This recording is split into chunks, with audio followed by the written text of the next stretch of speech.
Vicich.com. I am going live. That's what I am going live on YouTube. I'm now live. I'm live, coming to you live from YouTube, the Comedy Schools channel. It's just Comedy Schools channel. We're live on both of those. Hold on, let me see something here. And now, ladies and gentlemen, coming to you live from Birdland. I was watching a documentary on Blue Note Records last night. There was a band called Art Blakey and the Jazz Messengers, and all the albums always started out with the woman who ran Birdland going, "Ladies and gentlemen, Art Blakey and the Jazz Messengers." And God, it was an iconic voice. All right, hold on. We're going live on Facebook. We're going live on Facebook. Here we are. Live. Okay, my friends, live on Facebook. Hey, everybody, how you doing? My name is Tony. It is Friday in America, and it is 2 p.m. Mountain Standard Time. That means it's 2 o'clock where I am because I reside in the Mountain Standard Time. It is whatever time it is where you are. My name is Tony Vicich, and your name, I decided, is Kiko. So if you're listening to this podcast today, if you're watching us on YouTube, if you're watching us on Facebook, your name is Kiko. And that's it. I've just decided that today. And by the way, that's probably not the craziest thing you'll hear if you watch any sort of social media today. We do call this your daily diversion. I start to say divergence. We call this your daily diversion, your 2 o'clock break from all the insanity, stress, and anxiety in the world today.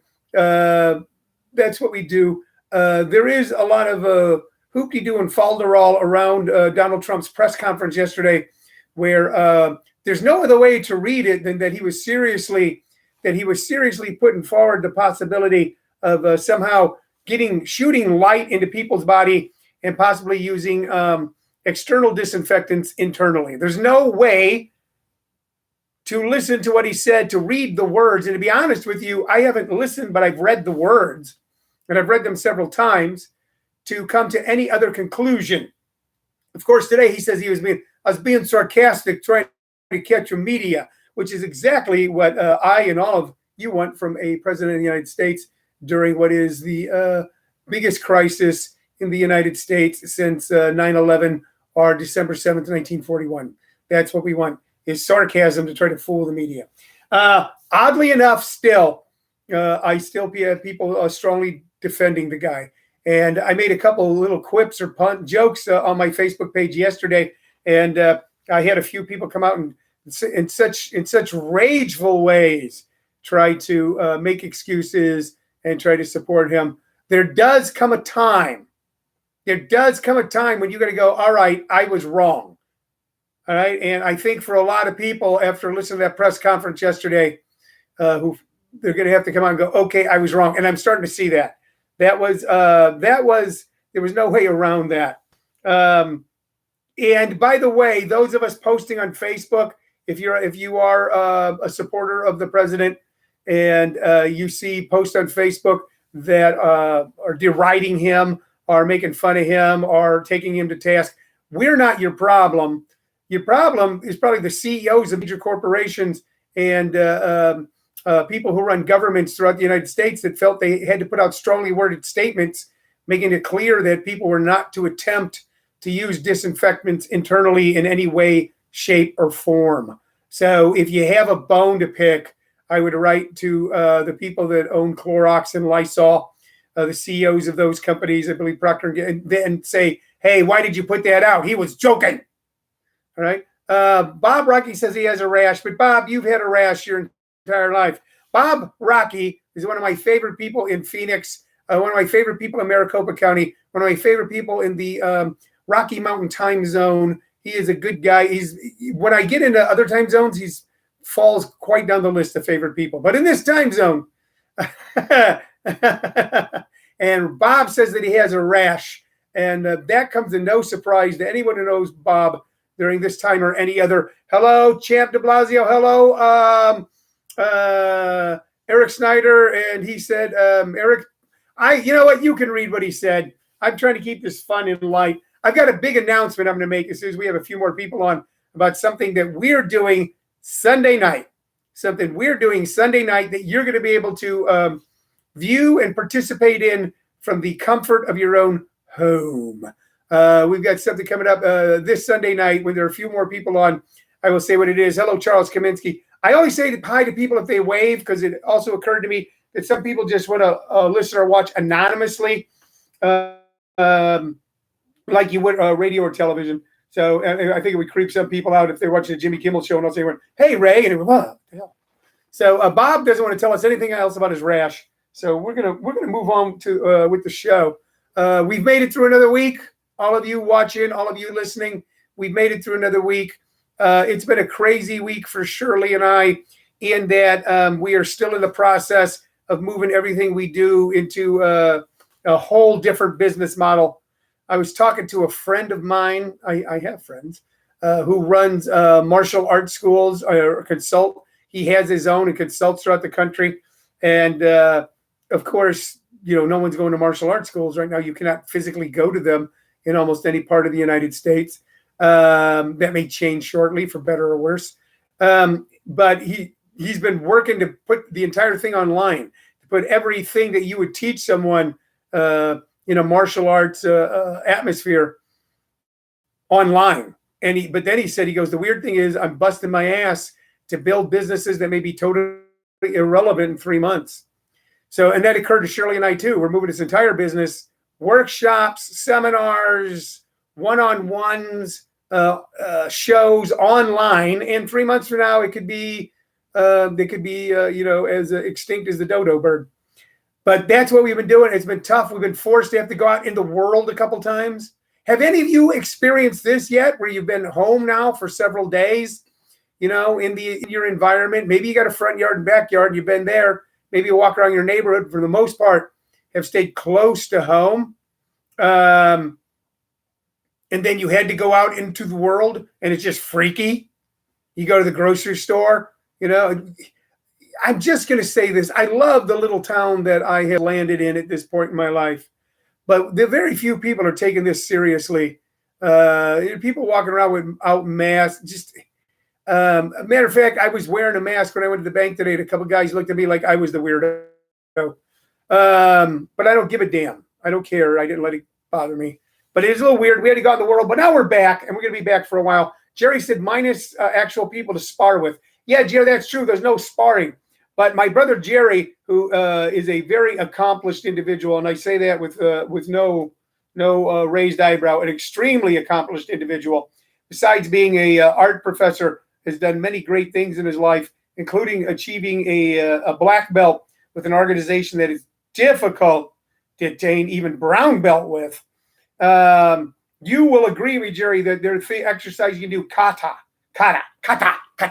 that you can practice at home, that will help keep you in shape for the coming battle. As a matter of fact, when I was a young guy and studied martial arts for a little while, it was my brother Jerry that got me involved in them. And they were the ones that said, we don't allow anybody to do full contact sparring for quite some time in our organization, because we already know that these techniques work. We don't have to beat each other in the head every time to prove it. So my friend is, working to keep his business going, online, as I am keeping my business going online. It's going much better than I thought it would. And I'm talking about the quality of what we're able to do. And I'm very happy that we're still able to be of service to the people who wish to spend time with us. So anyway, I forgot what I'm talking about. Hello, Robin Keller. Hello, Colleen Knowledge. We got a couple of my Jefferson County friends here. Randy Ioma, who's in our workshop, is a very funny man. You're going to be able to see him on one of these Sunday night shows I'm getting ready to announce. Diane Howell says, talking about going outside or going out into the world after being home, it is totally freaky. I don't like to go out in the daytime to run errands to the other house. Arthur Belkind's watching. Jim Perry's watching. Got a lot of great people here looking. Okay, I want to get to a couple things. Right after this show, I'm going to be putting up a link on my Facebook page to a Sunday night show that I'm doing. I'm doing a show Sunday night on Zoom. There's going to be a link on my page and a link sent out that will allow you to buy a ticket to this show. And on this show, I will host the show. 3 of the very funniest rising young comics in the greater Phoenix area, Abhinav Goyal, Travis Miner, and DJ Payne, will star. It will be a 1-hour show. All right, you'll be able to buy tickets and be in the audience. You'll be able to watch it much like if you watched a pay-per-view television show. My concept is I have to get these guys paid. Comics deserve to be paid, and we're going to find a way to get the comics that we work with paid. Maybe a little, maybe a lot. Because what we're setting up is a paid event. We're limited to 100 people. But this Sunday night, we'll be doing a show that tentatively titled Let's Get These Comics Paid, starring Abhinav Goyal, DJ Payne, and Travis Minor. And there's some people that have been on this page right now who will be participating in those shows in the future. We've got to make our own entertainment. Yes, the talk shows at night are doing what they're doing in social distance settings, but there's not a lot of new programming right now. Not a lot of new programming. So we are going to create new programming for you. And if you want to help support young comics coming forward who are now totally cut off from any income they would make as a comic, you're going to want to click on this link I'll be putting up after this show for the Sunday night, 7 o'clock Mountain Standard Time show with Travis Minor, DJ Payne, Abhinav Goyal, and me. It's going to be fun, and I'm going to do a bunch of these shows, a bunch with a bunch of comics. Okay, that's the big announcement. Let's see what Eric Snyder had to say. Watching the Las Vegas Strip empty was eerie last night during the NFL draft. I Am Legend and the Omega Man come to mind. Yeah, you know what? I go a little dystopian myself, but we're not there yet. I'm going to have a drink of soda here. I'm going to cover it up so I don't have to pay any sort of royalty. Nobody can see what kind of soda I got here. It's a secret. It's a secret soda. Guess the secret soda. You can't guess it. Happy Friday to you, Arthur Belkine. Okay, this show is built around a couple of things. One is me rambling incoherently for minutes at a time. The other thing that this show is built around is and by the way, the title of the show is Living on a Thin Line. I don't think I mentioned that. Is me showing you some piece of memorabilia that I have in the home that means something to me. Might mean nothing to you, but it means something to me. Show you that, have a little conversation about it. And then to recommend two artists, musical artists, based off of my vast vinyl collection. So we're going to do that. We're going to do that. It'd be fun. We can talk about this stuff. First thing I'm going to show you, I got to reach back and get it. This was hanging in my office when I had an office in Scottsdale. It's hung in my home. It's hung many places. But here it is. And the glass broke. And I had to rescue it from the garage. Look at that. That is incredible artwork. That is iconic artwork. That, of course, is the iconic Skull and Roses, which is one of the it's not Diet Mountain Dew, Randy, that I was drinking. You guessed wrong. That is a Grateful Dead poster. Okay? But it's not just any Grateful Dead poster. It is an original poster from an original show done. I'm looking for the date here. This was 1966. A 1966 Grateful Dead poster, stunning artwork by a guy named Kelly. And it was a Family Dog was the name of the promotional organization. Family Dog Presents, September 16th and 17th, 1966, The Grateful Dead. The Grateful Dead at the Avalon Ballroom. And if you like the rock music of the 60s, 70s, going to the 80s, and even the 90s, these were the guys that helped create it. And this is the scene that kept it thriving, was the San Francisco scene around Haight-Ashbury. The Avalon Ballroom is at the corner of Sutter and Van Ness in San Francisco. I've been there. Ticket outlets in San Francisco are the Psychedelic Shop, City Lights Bookstore, which it's breaking my heart to hear that it might close. I love City Lights Bookstore in San Francisco. Ballylow, Cedar Alley Coffee House, Medanska, whatever it is, Discount Records in North Beach and Sandalmaker. There were also ticket places in Sausalito, Berkeley, and Menlo Park. 1966, some of the most stunning artwork, a Grateful Dead concert. I've never been able to make out if those are words right above Sutter and Van Ness. But Family Dog was a promotional company. Little funny. See that? Isn't that cool? Isn't that cool? If you're on ComedySchoolsRadioNetwork.com, hop on YouTube, Comedy Schools channel, and you'll see this stunning piece of work. It's an original poster from 1966 that I happen to own and I happen to love. Like I said, it was a Grateful Dead show at the Avalon Ballroom, promoted by a promotional organization called the Family Dog. And they were sort of a communal co-op, pseudo-communist capitalist organization. But Bill Graham, who became the legendary San Francisco promoter, when he first was going to promote a show, he hired Quicksilver Messenger Service, Big Brother, the Grateful Dead, Jefferson Airplane. And then he called and tried to hire the Family Dog. He was so not hip and so not a part of the scene. Bill Graham belonged to an acting troupe and was trying to support his acting troupe, a little group of actors. Thought he'd put on a music show and make some money. And he tried to hire the fake. Goes, hey, we'd like your band to play at our show. And he went, we're not a band. We're a promotional company. Because he thought since they had a weird name, they must be a band. Anyway, Mike Munley says, are you that old? Yes, I am. Hello, Tina and Mike, if I haven't said hi already. So that's a very cool poster, original poster for 1966, Grateful Dead, stunning artwork. You didn't go to it, though. I didn't go to it. No, I was only 11. Okay, and I didn't see the Grateful Dead till I was 15. So just a few short years after that, but I'd heard about them. My first love of the Grateful Dead was because I thought they had a freaky name. All right, let's get to the music. First thing I'm going to show you, and we've talked about this guy before, but it's just because this is a cool rarity.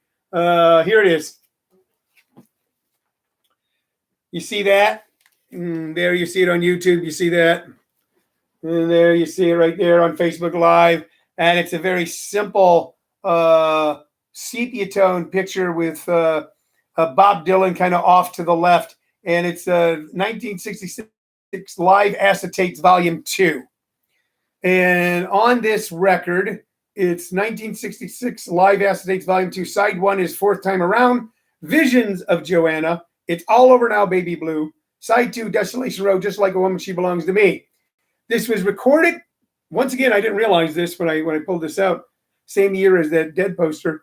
London Royal Albert Hall, May 27th, 1966. All tracks were taken directly off the acetates and never released before.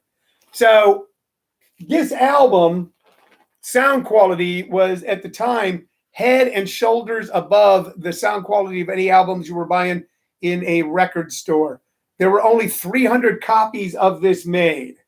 I bought this in Greenwich Village in the mid-'80s. I was in the Village in New York in the mid-'80s and bought it at a record store, maybe the East Village, maybe St. Mark's Place when I think about it now. And even at that time, it was $25. The sound, I've only played it once. The sound is stunning. It's a true collector's item. Only 300 of these. At the same time that the Grateful Dead were changing music in San Francisco, Dylan was in London changing music by adding rock and roll to folk music and creating folk rock, much to the chagrin of many of his followers and much to the delight of even a larger group as time went on. So it's kind of a cool, rare album, only 300. I don't know how many people have an album, but there's only 300 copies of it. Diane Howell says, that is a great bookstore, referencing City Lights. I once bought a book there that must have been on the shelves for decades. It was priced cheap, and the older gentleman at the register held it for a long time, thinking thoughts before he sold it to me. Never figured out it. He thought I had changed the price, or he found out that it had been long overlooked. So that's a cool story, Diane. Thank you for sharing that. My story with City Lights bookstores, ever since I've been going to San Francisco, I make a pilgrimage to City Lights bookstore. And I go upstairs, and Shirley will attest to this because she's done it with me. I go upstairs because they have a second story. You got a smaller reading room upstairs. And I would pick up a copy of Dante's Inferno and read a chapter from Dante's Inferno in City Lights bookstore. I thought that was a hip thing to do. Okay. But after a number of years, I still went to City Lights bookstore every time I went to San Francisco. I still went upstairs in the little reading room, and I still read a book by Dante, but I read Paradiso. People said, why did you go from reading Dante's The Inferno to Paradiso? I go, because I was no longer interested in hell. So, I don't know. It's just something I thought I'd tell you about me. There was an evolution of my thought process from being interested in the darkness to realizing that I didn't need to be interested in the darkness to find it. It's easy to find, but the light what I would prefer to move into from that point in my life moving forward. All right. Okay. All right. Second album. Ready? Second album. Okay. Here's another one that's this isn't rare, but what I'm going to tell you is probably a little rare. So here's the album cover.